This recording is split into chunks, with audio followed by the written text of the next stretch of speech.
Khusyuk ni maksudnya kita sedar apa kita buat. Kita sedar kita duk baca. Kita duk faham apa kita duk baca. Kita duk sedar kita duk rakaat, duk sujud. Kita duk tasbih. Kita duk baca doa iftitah, kita duk baca surah. Duk baca doa, duduk antara duk sujud. Duk doa minta kepada Allah Taala, Rabbi firli warhamni. Kalau kita dapat rasa beradabnya kita dengan Allah Taala tu. Tu hak pihak kedua.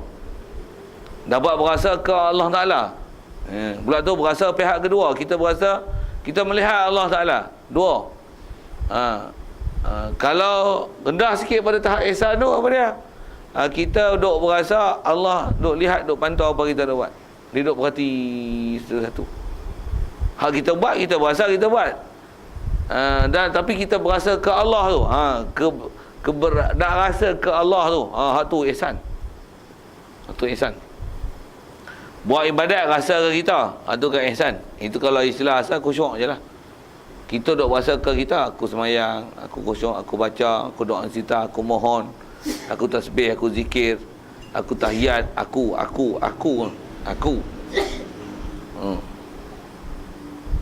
Itu tak ada ihsan lagi tu.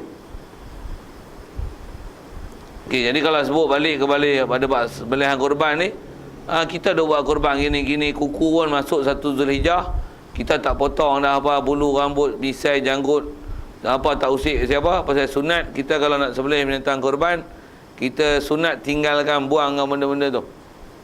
Pasal disunatkan kita membiarkan dia. Kalau kata kita dah potong sebelum 1 bulan Zul Hijjah itu, maksudnya akan ada 10 hari lah kita tak buang kuku, misai, janggut, apa tu yang kita duk andam nak potong, duk gunting-gunting selalu tu. Macam mana pun nak sebut pasal apa buat gitu, kita duk rasa Allah Taala duk perhati kita punya ibadat ni. Cari lembu buah molek macam ni, nak sebelah macam ni prosedur dia. Betul dah dapat agih pula hak kita dengan ilmu kita yang cukup mantap. Yang ni nak agih berapa yang kena agih, berapa yang tak mau agih. Kita punya pula maksud kita memang untuk ibadat tani.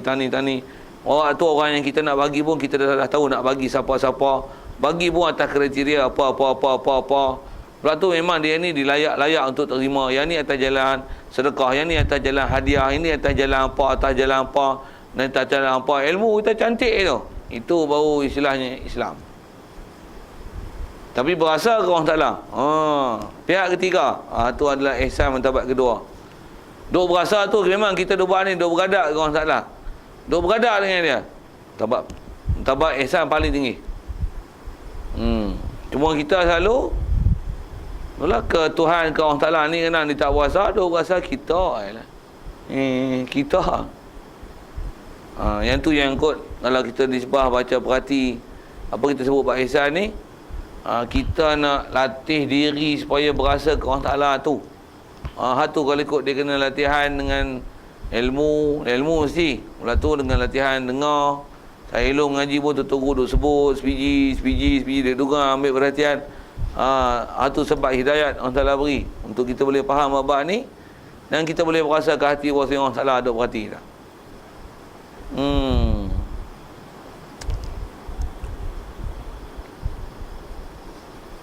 Sikit kalau sebagai detektor kan, kita ni sensitif tak sensitif.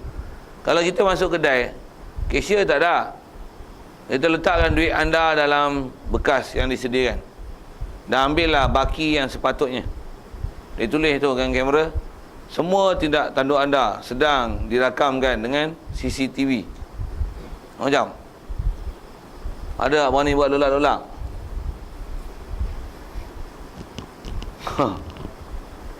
Tak berani. Nak buat benda-benda lebih kurang siapa? Tambah pula. Dia kata jangan gini. Muka sah jangan dibuka. Ini adalah dia bagi arahan tu macam mana? Kita patuh sungguh siapa? Semua perbuatan anda adalah diperhati dan dirakamkan dengan CCTV. Tengok penuh kamera. Tu pun ada juga ruang yang dia tak boleh tahu. Kan? Pula tu kamera pun berapa megapiksel lah. Kadang blur tak nampak apa pun. Bofi dengan bahasa gitu. Saya sebut apa? Allah berapa megapiksel? Ya'lamu sirra wa akhfa. Dia tahu apa yang tersembunyi, apa yang tersulit dalam hati, yang tak ada siapa yang tahu. Bahkan semua dia tahu. Bahkan dia tahu kat kita ni bukanlah ni. Dia tahu apa yang dalam mata tubuh kita, dalam hati kita. Dia tahu kita ni azali ni, kita tak ada lagi, dia tahu dah dia yang buat kita. Kita kena hentak ilmu macam tu boleh. Allah, apalah kita ni, semua hak Allah. Dia baru nak berasa ke orang Ta'ala tu. Itulah kalau kita perhati tu, lemahnya kita ni buat ibadat. Ini pun macam mana pun nak sebut apa? Disebut ilmu dalam isi pelaksanaan. Kalau saya sebut dengan contoh kekorban tadi, mesti cantik, mesti elok, mesti kemas, mesti bagi cukup betul-betul. Kalau yang tu pun tak cukup, yang ni ihsan nampak mendadak, iman mendadak, dalam bab akidah ada gangguan pula, yang ni tak mau, ni pilih-pilih buat korban, tak apalah, pasal seronok boleh dapat daging. Tapi bab lain tak mau, siapa? Adalah masalah, tak mau jemaah, tak mau hak ni, tak mau hak ni. Ihsan tak kucing bah. Tak ada pasal bahkan dia memilih-milih, dia tak ada istilah hati dia berserah ke orang Ta'ala, cari redha Allah, cari mardatillah, cari redha Allah Ta'ala, cari apa ni, pahala yang besar di sisi Allah Ta'ala, cari limpah kurnia Allah Ta'ala. Tak bahasa gitu lah, bahkan istilahnya ikut pelotak dia. Tu yang simak kat kita lah, macam mana tu. Tu ihsan yang nak faham. Jadi ihsan ni ada dua martabat. Pertama, kita buat apa saja Allah Ta'ala perintahkan dengan berasa duk beradab dengan Allah. Satu, hati tu buat ni kerana Allah ni, kerana Allah ni, kerana Allah ni buat pun semua mata-mata cari redha dia ni. Tu best. Buat apa pun siapa, buat ni cari redha dia ni. Tak ada pasal lain, pasal apa? Ni contohkan Nabi, ikut redha, ikut perintah Allah Ta'ala yang sungguh. Buat itu, kita duk berasa Allah tu. Waktu duk puasa dia duk tengok, dia duk perhati. Yang kita duk bicara tu tak rasa duk tengok dan perhati. Ada pun terbayang benda-benda pelik-pelik, terbayang mata, terbayang macam kamera, terbayang duk suluh. Tu murni kan daripada kepala otak tu. Kena ngaji tauhid elok.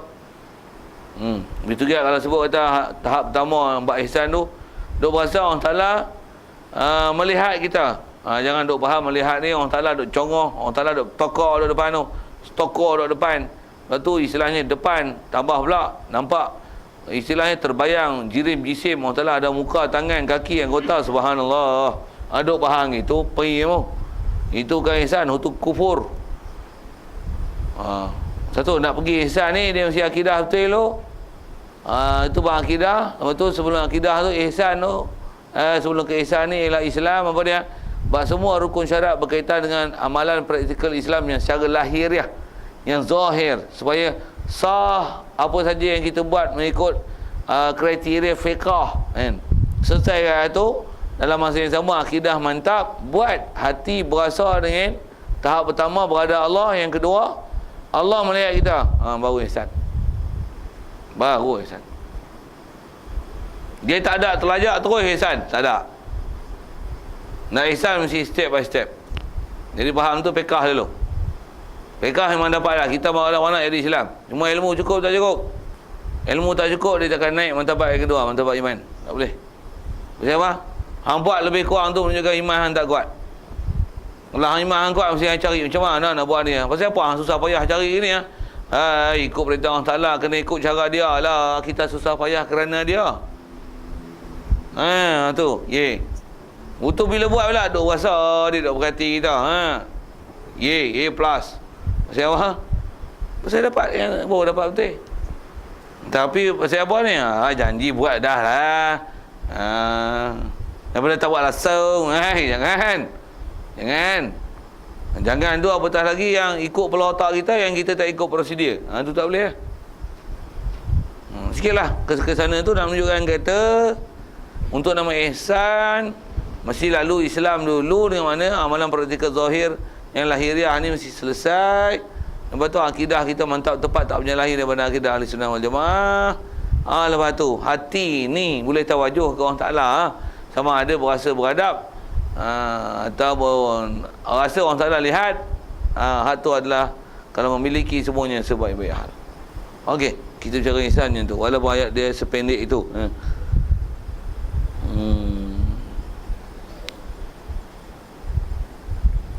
Baik. Jadi di atas pahaman tu sikit dia nak kata kat kita, ada benda yang ni tak patutlah, jangan ada lah. Dan memang pun tak panggil ihsan ni. Di Islam dia jadi riak, jadi sum'ah, ada ujub, rasa heran diri, dia seronok dengan pujian orang. Waktu nak menunjuk-nunjuk korang, dia akan jadi masalah tu, sifat mazmumah tu. Maka tak patutlah kita ni ibadat, kata dia, kerana lain daripadanya, lain pada Allah. Memang tak patutlah. Pasal ada buat kerana lain pada Allah Ta'ala, ihsan memang jauh sama sekali. Kita bukan buat atas cari redha Allah, buat kerana nak ikut perintah dia, tak ada. Waktu akidah betul ke? Betul apa gitu. Buat bukan kerana Allah Ta'ala. Untuk Islam je lah, tu tengoklah pula fiqah dia betul tak betul, tepat tak tepat pelaksanaan, mengikut hukum fiqhnya. Baik. Jadi di atas apa kita sebut ni, memang tak patutlah buat ibadat kerana lain daripada Allah Ta'ala, padahal kita memang telah tahu bahawasanya Allah Ta'ala selama-lamanya melihat akan amalan kita. Satu, bila ada masalah bab ni tak boleh selesai, memang kaedah dia nak pulihkan macam mana, balik ngaji akidah. Balik ngaji akidah. Satu, akidah ni dia benda besar. Saya pengalaman ngaji tempat-tempat tegur ni, nak sebut tentang akidah benda besar. Boleh kata Tok Guru, mana-mana pun tempat-tempat yang memang ikut dasar, ikut cara pondok betul ni, kita akidah dia takkan berhenti baca. Mesti baca. Tak kecil besar. Kadang baca dua kali, kecil, ada besar, ada besar, kecil, besar, kecil, besar. Itu juga kitab dia baca banyak lah, saya buat tu. Tapi mesti baca. Bab akidah tak tinggal. Pasal apa tu? Pasal kita ni takkan boleh istilahnya di generatekan hati dan perasaan, melainkan bab akidah tu mantap.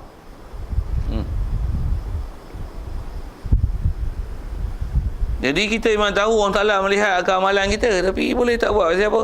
Ada benda yang kita tak mantap itu dari segi ilmu. Begitu juga dalam bab dalil, yang kadang-kadang yang kata nak hakul yakin, ainul yakin, ilmu yakin pun tak ada, bahkan jahlul yakin. Bohbi tu saya punya bahasa tu. Apa jahlul yakin? Maksudnya jahil. Tuhanmu siapa? Allah. Siapa Allah? Aku tak tahu deh Tuhan aku Allah. Siapa Allah Ta'ala tu? Beranak-beranak tu kata Tuhan Allah. Tu dia jahil masa tu. Tapi yakin ada Tuhan lain Allah Ta'ala? Tak ada. Allah Ta'ala Tuhan mesti tu lah. Mana ada lain? Itu pasal apa? Mu kata Tuhan mu Allah. Mana aku nak tu deh. Beranak-beranak tu gitu dah. Tu jahil yakin. Tu jahil yakin tu taklid tu. Saja cuma dalam kitab kalau cari jahil yakin tak ada tapi saja create istilah tu. Itulah panggil muqallid, pasal ikut saja benda tu pula memang betul tepat dengan kaedah ahli sunnah wal jamaah, cuma apa kefahaman apa nak diambil tak ada. Yang tu yang dia jadi, kalau bahasa saya selalu sebut steam je, tukar bahasa sikit lah ni, blur ngaji pun blur pasal apa tu? Pasal tak ada ilmu untuk support tu, nak support.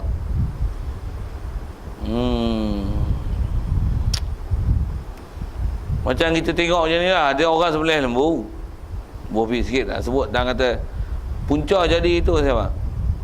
Dia daripada lembu, daripada mula ikat tali apa-apa semua sampai jatuh sebelah, habis orang bagi daging, dia buat apa? Duk tengok itu steam. Siapa? Dia tak boleh nak masuk buat, pasal ilmu tak cukup.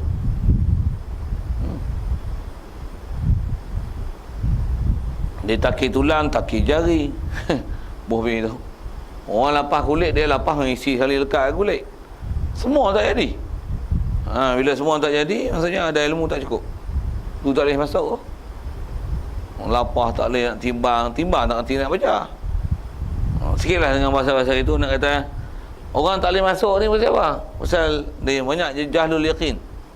Yakin dia tahu benda jahil. Kadang-kadang memang dia punya itikad tak kata yang tu ibadat lah, baik lah, bagus. Cuma dari segi peraturan syarat tu tak biasa ngaji, yang dia tak tahu macam mana nak bagi jadi elok ke betul ke, nak bagi pantau dia tepat. Tak? Jadi asas dia nasihat kita ialah memang tak patut buat ibadat lain pada Allah Ta'ala, sedangkan memang kita yakin Allah Ta'ala ada lihat kita. Baik, selesai. Tak patut, memang tak patut lah. Satu, kalau dia atas bab patut tu sekali lagi, kita mengaji kalau masih takut lama, takat Islam iman gitu je, tak cuba untuk naikkan kualiti dia tahap ihsan. Jadi maksudnya kita ni kalau nak sebut istilah orang putih, Islam kita, iman kita tak excellent lagi lah. Dia tak bestari, bukan best, bestari je. Bukan kalau nisbah pelajar bestari, ibadat bestari, kalau pangkat bestari, apa lagi, kesungguhan bestari, tak ada dapat best tu. Bahkan apa, semuanya cairi, malasi, al tak mau ni, al penjaga ni, bahasa itu. Baik. Macam mana pun sedikit nak khabar kita gini, apa dia? Ihsan ni syarat bagi sempurna Islam. Dia syarat sempurna. Dan iman. Maksudnya iman Islam sempurna dia ihsan. Ihsan ni comel sekali. Kalau bahasa kita sebut istilah lain, dulu kita sebut istilah tu rasanya. Islam, iman, ataupun katakan tauhid. Tauhid tu akidah, iman. Fiqh, tauhid, tasawuf, tarikat, ihsan. Iman, Islam, ihsan. Jadi dia syarat kamil. Tu bahasa orang Arab tu. Dia syarat kamil, syarat sempurna, syarat kamil. Syarat kamil Islam, iman. Jadi maksudnya kalau tak ada ihsan, tak kamil. Memang tak kamil. Orang yang tak sampai tahap yang kita duk bicara ni, istilahnya tak kamil lah. Kita pun muka sekupang ni tak kamil lagi dah. Kena sedar tu, akui lah, tak kamil lagi dah. Kita buat ibadat ni kamil, tak dah, malu orang nak sebut kamil. Kod nama kita Muhammad Kamil. Tu boleh mengaku. Cuba kalau nama tak ada, boleh gelaran Abdul Kamil, hanya buat gelaran tu. Sajalah buat lawak berdua tu, tak faham, tak apa. Baik. Jadi maka tidak sempurna kedua-dua ini melainkan dengan ada ihsan. Jadi iman Islam tak sempurna melainkan ihsan. Nak bicara apa? Sempurna bukan sah. Tapi kalau kata jadi tak sah, tuan. Yang ni yang kata la yukallifullahu nafsan illa usaha. Allah Ta'ala tak berat kan, melainkan sekadar usaha kita. Asal ayat Quran yang ya ayyuhallazina amanu ittaqullaha haqqa tuqatih, wahai orang beriman, takwalah kepada Allah Ta'ala, takwa setakwa-takwanya. Siapa boleh kan? Ayat Quran tu bila turun kat sahabat merintih jumpa Rasulullah, akan mengadu hal, ya Rasulullah, siapa yang boleh itu? Apa maksud ittaqullaha haqqa tuqatih? Kita bisa dengar tu kan. Cuma kalau ikut tafsir atas sebut ulama dan huraian mereka, memang ini maksud ayat Quran tu. Apa dia? Maksud ittaqullaha haqqa tuqatih tu, kamu takwalah Allah Ta'ala, takwa ya. Maksudnya jangan duk ada miss sikit pun tentang masalah takwa ni. Maksudnya Allah Ta'ala sentiasa diingat, jangan dilupa. Allah Ta'ala sentiasa ditaat, jangan diderhaka. Allah Ta'ala hendaklah sentiasa di hati, jangan hanya sekadar di mulut dan gigi. Pergi bahasa itu. Tak, mesti takwa. Tak ada masa melainkan semuanya dengan Allah Ta'ala. Tidak ada sesuatu matlamat hidup, semua ialah kerana Allah. Tu takwa ya. Sahabat mai merintih jumpa Rasulullah, ya Rasulullah, siapa boleh ni? Baru turun ayat Quran, la yukallifullahu nafsan illa usaha. Baru sampai ayat tu. Jadi kita pun nasiru. Kalau kata ihsan ni wajib, mesti pergi cari macam mana bahasa takwa tu, takwa je. Dan kita wajib dapat yang satu. Saya nak buat bahasa gini, syirik kita nak dapat. Habis ibadat kita tuan. Macam mana pun nasib baiklah ada syarat untuk sempurna, syarat kamil. Itu pun kita ada bicara tu. Tu bila ada syarat kamil, tak ada ihsan macam mana? Memang Islam kita tak comel, tak excellent, tak marvelous. Apalagi bahasa ni, tak bestari, tak lestari. Ada tu memang sangat bagus, tapi bila tak ada, memang kena mengaku dan iktiraf lah kat kita kurang. Dan kita kena usaha bagi dapat kalau boleh sampai martabat ihsan. Macam mana pun fake selesai, akidah mesti mantap. Tu tak boleh salah. Baik, jadi ihsan ini kalau itu syarat bagi sempurna Islam dan iman saja. maka tidak sempurna kedua-dua Islam iman itu melainkan dengan ada ihsan. Jadi kalau nisbah kita kata kita hanya matlamat, maqasid, apalagi objektif kehidupan, selepas kita ada Islam, ada iman, ni nak dapat sesuatu buat sampai martabatnya ihsan. Ihsan macam mana? Tu tak ada hadis tu nak dipegang. Anta abudallah ka'annaka tarah, fa illam takun tarah fa innahu yarak. Buatlah ibadat seolah-olah kamu boleh puasa melihat Allah Taala. Kalau kamu tak boleh tahap pertama sekali tu, rasalah gini. Setidak-tidaknya kamu rasakanlah Allah duk melihat kamu, duk pantau apa yang kita duk buat. Sekurang-kurangnya tu. Memang dalam hadis pun sebut itu. Macam mana supaya nak upgradekan diri kita ni supaya boleh nama ihsan. Baik, kalau ikut selesai buat ihsan. Ada soal? Boleh?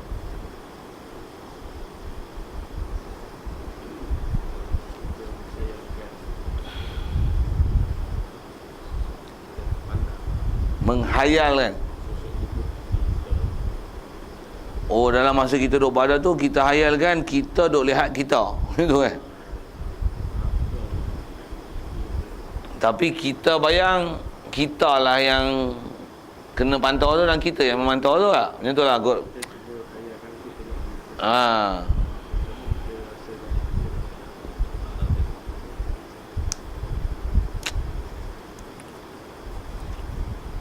Mungkin boleh kata dia satu pendekatan lah. Untuk dapat yang martabat rasa Allah Ta'ala perhati kita. Istilahnya pendekatan saja. Tapi realiti macam tu dah lah, pasal kita taklah beriktikad bahawasanya Allah Ta'ala pandang kita macam mana kita pandang diri kita. Kan? Kalau kita dah rasa Allah Ta'ala pandang kita macam mana kita pandang kita, silap lah. Yang tu yang kata iktikad tu kena ngaji bagi elok.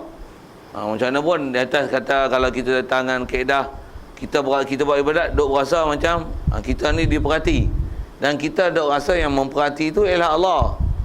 Bila kata kita diperhati ni nisbah kita punya bayangan dan hayalan, kita duk rasa lah kita ni sedang duk buat apa, baca Quran misalnya, duk sembahyang, rokok, sujud, duk doa, kita duk bayang itu. Tapi janganlah ada iktikad Allah Ta'ala dia melihat dan memantau kita macam itulah kita. Macam mana kita duk pantau kita, jangan itulah. Jadi kalau katalah hadah tu, kita bukan iktikad orang Ta'ala, tapi yang tu sedikit tu satu kaifiat, satu pendekatan untuk boleh hasilkan ihsan di atas martabat kedua tadi yang rasa Allah melihat. Jadi kalau masalah boleh tu tak ada masalah. Itu mungkin latihan yang boleh hadirkan dan boleh biasakan. Mudah-mudahan satu hari nanti sampai pada tahap yang sepatutnya ihsan yang mesti didapati. Ada lain? Kita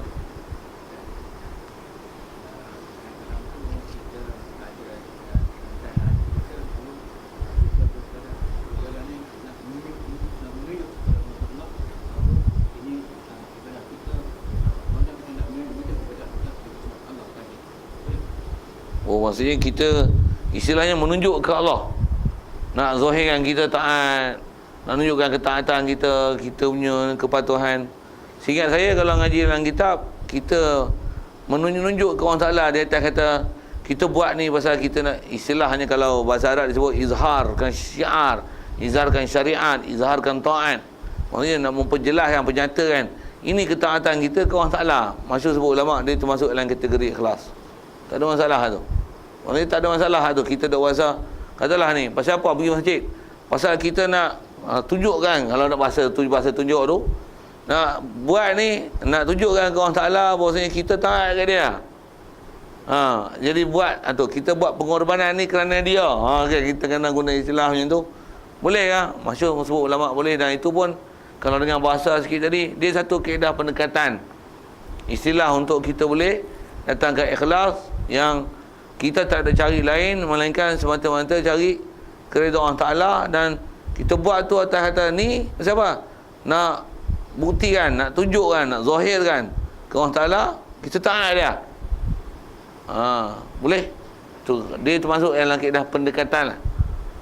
Kalau ikut, kalau kita belajar dari si buat kerana kan, Macam tu. Tapi yang ni bukan istilah kekeranaan, tapi buat tu istilahnya nak izhar kan, nak zahir kan. Tambah pula dengan ada konsep macam ni, kita buat tu nak zahir kan tentang taat, dan seolah-olah itu adalah satu kaedah untuk kita dakwah pada orang lain. Mudah-mudahan orang lain pun itu yang kita buat tu terjadi sebab kesan kat dia, tengok kita, dia pun boleh taat ke Allah Ta'ala. Kita ada konsep itu, antara konsep yang baik.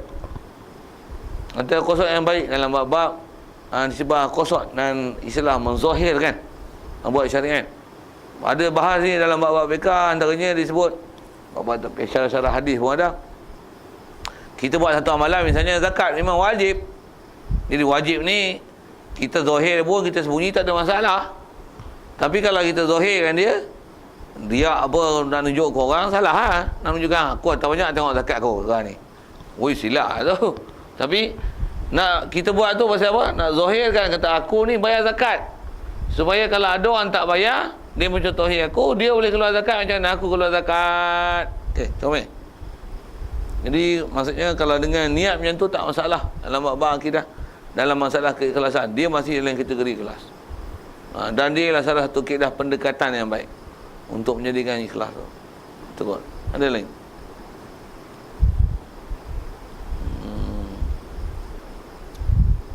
Nak dapat hak ihsan betul ini itulah, bukan dia makan masak lah. Kalau saya sendiri pun, kalau dia belah tu dia ada time, ada musim. Bila kita mengaji, tambah mengaji ke, baca kitab ke, sampai tahap tu ibadat kita masa tu kita boleh rasa kan. Dia punya macam mana? Saya sebut rasa hak kita sendiri, kita boleh rasa tu lah kan. Kita rasa kita doa pun sedap, minta pun memang bersungguh. Dia akan rasa itu. Ada ketikanya doa memang hafal, minta memang minta. Tapi tak ada baca di mulut lah. Doa kata doa. Ai. Bukan kadang bukan tak tahu mana, tahu tapi doa tu. Weh, ada ketika ya Allah. Tu minta sungguh tu. Ya, jadikanlah hati aku sentiasa boleh merasa kehebatan dan kekuasaan-Mu ya Allah setiap masa dan saat. Campakkanlah dalam hatiku merasa dan makrifah kepadamu ya Allah. Setiap apa yang ibadat aku buat, sentiasa berasa kamu ya Allah. Walaupun aku tak dapat merasakan kepada makhluk, kepada apa, tapi dapatkanlah aku masa buat ibadat ni padamu.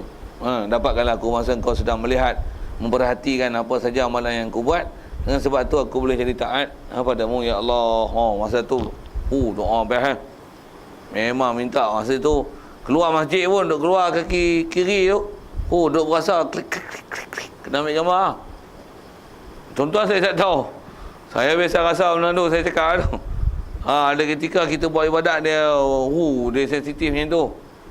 Naik motor pun bismillahirrahmanirrahim. Duk berasa macam sedang diperanti satu-satu. Waktu power. Waktu tak ada power punya. Sembahyang pun tak ada apa. Sembahyang. Sembahyang pun banyak lah tu, berapa rakaat. Witir yang sebelah. Tarawih dengan 20. Kata lah itu. Baca Quran, macam apa? Saja, perhabis. Letih tak agak Mana ni? Tak ada hati, tak ada lah tawajuh tu tak ada. Istilah dia apa? Perhabis macam apa? Terpaksa. Tak buat nanti tinggal lah benda dah jadi adat. Dah jadi wirid. Perhabis kan lah. Habis-habis tu lega. Nak kata apa? Ada tahap ibadat hari tu kita jadi gitu. Tuan-tuan kalau setuju dengan saya, boleh like lah. Tu kita share lah. Maksudnya memang ada macam tu. Jangan tak tahu. Betul lagi kita mengaji tu yang. Tu yang dia penting ngaji tu. Lain orang, lain guru, lain ustaz, lain disebut. Ada orang yang kadang kalau saya ngaji aku pun ada guru yang memang dia punya amalan dia sebut ni, sebut mantap buat ni. Hak tu kita ambil abuan tu. Ada guru yang jenis fiqh, tajam buat fiqh dah, fiqh pula. Semua kena ambil. Pasal ilmu Islam ni entah dulu lah. Macam mana pun macam tu lah. Dari sini sebab kita kena kenal diri tu. Yang tu yang kena mantapkan dengan ilmu. Dengan mudah-mudahan tu kita ada ilmu tentang Islam, tentang iman, khususnya ke ihsan ni, dan tahu cara untuk dengan ada ilmu tu kita boleh jaga diri, apa khususnya yang hak mana wajib tu dipelihara, boleh upgrade kan dia sampai tahap ihsan.